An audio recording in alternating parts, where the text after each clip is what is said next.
सास ने पढ़ी कक्षा 12वीं।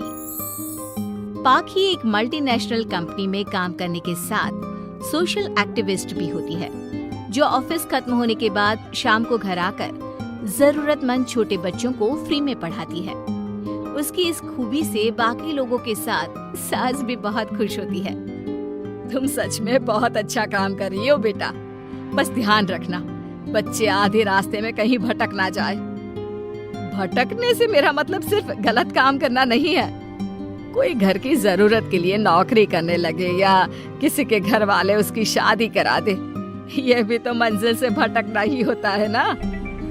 वाओ मम्मी, मुझे नहीं पता था कि आप पढ़ाई को लेकर इतनी पर्टिकुलर हो। पर फिक्र मत कीजिए, इनके साथ ऐसा कुछ नहीं होगा। बहू की बात पर मुस्कुराकर सास चली जाती है और पाखी बच्चों को पढ़ाने में बिजी हो जाती है।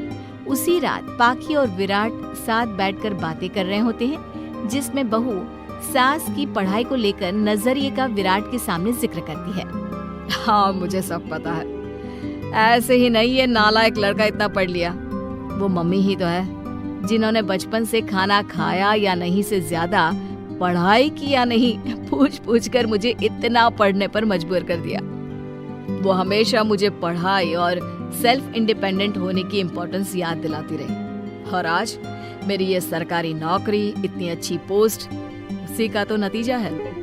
वाह, अगर मम्मी इतनी पढ़ी लिखी है तो कोई जॉब क्यों नहीं करती? और अगर जॉब नहीं करती तो मेरे साथ बच्चों को ही पढ़ा ले।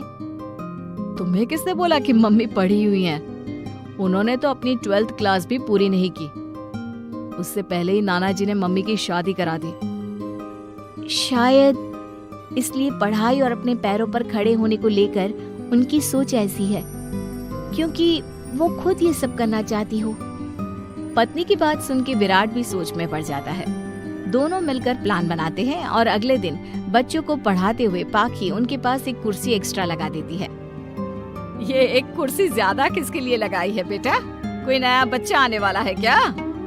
हाँ जी, आज से मेरी एक नई बच्ची मेरे पास, यानी कि मेरी सास, दोबारा पढ़ाई शुरू करने वाली है। अरे क्या पागल जैसी बात कर रही है?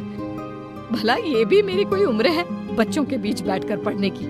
तू बस ना इनके भविष्य पर ध्यान दे, मुझ पर नहीं। मम्मी, सीखने की कोई उम्र नहीं होती, बस इच्छा होती है। और मुझे पता है कि आपके अंदर वो इच्छा आज भी जिंदा है। अरे तू बस अपने काम और इन बच्चों पर ध्यान दे। यहाँ बस सबको बोलने से मतलब है, किसी को नहीं सोचना। अगर बात बाहर निकली तो समाज क्या सोचेगा और परिवार का कितना नाम बदनाम होगा। मम्मी, आपने पापा और इस परिवार के बारे में बहुत सोच लिया। सबकी खुशियों के लिए अपने सपने बहुत कुर्बान कर दिए। अब ये वक्त अपने पर ध्यान देने का है। और जिस समाज की आप बात कर रही हो ना, उसकी तो आदत है हर कामयाब होते इंसान पर पत्थर मारने की। बेटी को भी बहू का साथ देते देख सास गुस्से में अपना सर पकड़कर बड़बड़ाते हुए वहाँ से चली जाती है। ये स्टूडेंट थोड़ी जिद्दी है, पर इन्हें मैंने 12th क्लास पास नहीं कराई तो मैं भी अपनी सास की बहू नहीं। ये देखने में तो मजा ही आ जाएगा।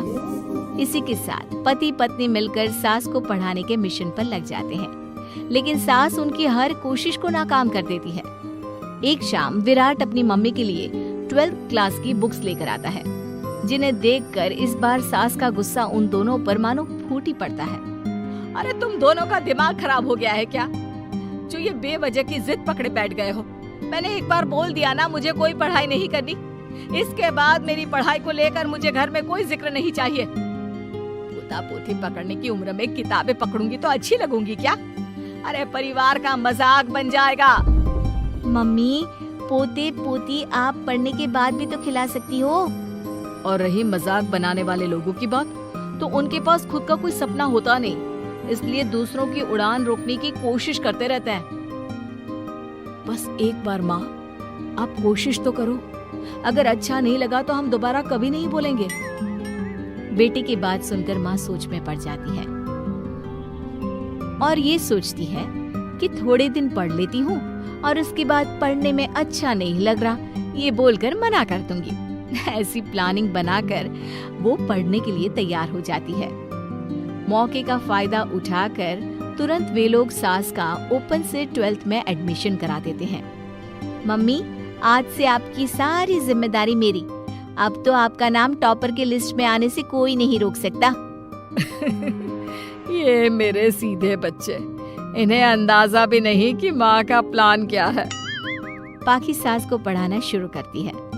दिन बीतते हैं जिसमें धीरे धीरे सास भी कंफर्टेबल होने लगती है, लेकिन फिर पाखी एक सब्जेक्ट पढ़ने के लिए ट्यूशन जाने का सजेशन देती है, जिस पर बहुत गुस्सा, ड्रामा करने और पाखी के लाख बार मनाने के बाद एक बार फिर सास तैयार हो जाती है। थैंक यू मम्मी, आपको नहीं पता कि आपका 12th क्लास पढ़ना हम दोनों के लिए कितना जरूरी है। अब ये सिर्फ आपका नहीं, हमारा सपना भी बन गया है। बहू की बात सुनकर सास अपने प्लान को लेकर सोच में पड़ जाती है। अगले दिन पाखी सास के साथ उन्हें ट्यूशन छोड़ने जा रही होती है, जहाँ रास्ते में पड़ोस की कुछ औरतें बैठी मिलती हैं। अरे वाह विराट की मम्मी, तुम्हारा इस उम्र में पढ़ाई का कौन सा भूत जाग गया? बहू को बोलो कि पोता पोती दे दे और बच्चों के साथ खेलो। अरे क्या उनके बीच बैठकर अपनी खिल्ली उड़वाने चल पड़ी? आंटी जी, जब सरकार या भगवान ने सीखने की कोई उम्र नहीं रखी तो आपको क्या दिक्कत है? अरे देखो तो जरा, बहू की जुबान कैसे कैंची जैसी चल रही है। अब सास घर संभालने की जगह इन सब चीजों पर ध्यान रखेगी तो बहू के तो ये हाल होनी ही है ना। देखा बहू, इसलिए बोलती थी, अरे खाली दिमाग वालों से बहस नहीं करनी चाहिए, क्योंकि वो जब भी मुंह खोलेंगे गू ही बोलेंगे। उदाहरण तो तुमने अभी देख लिया। वैसे बहन, मैं तो अपना सपना पूरा कर लूंगी, लेकिन क्या यहाँ बैठकर पंचायत करने के अलावा तुम लोगों का कोई दूसरा सपना भी है? सारी औरतें चुप हो जाती हैं और सास बहू चले जाते हैं। अब सास के अंदर पढ़ने की इच्छा जाग उठती है और वो अपना प्लान छोड़ मन लगाकर पढ़ाई करना शुरू कर देती है।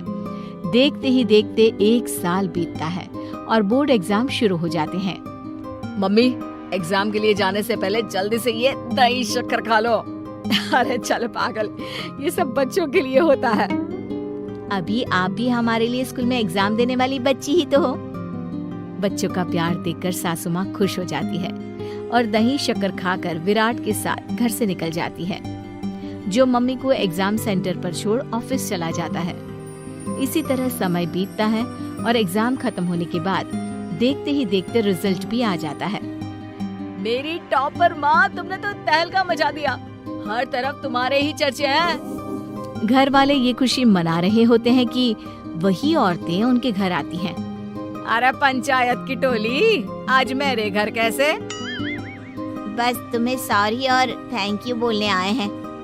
उस दिन तुम्हारी बातों और आज तुम्हारे काम ने हमें ये सिखाया कि सपने पूरे करने की कोई उम्र नहीं होती। इसलिए अब हम भी शादी, परिवार, बच्चे और न जाने कितनी वजहों से अधूरे छूटे सपनों को पूरा करेंगे बहन जी।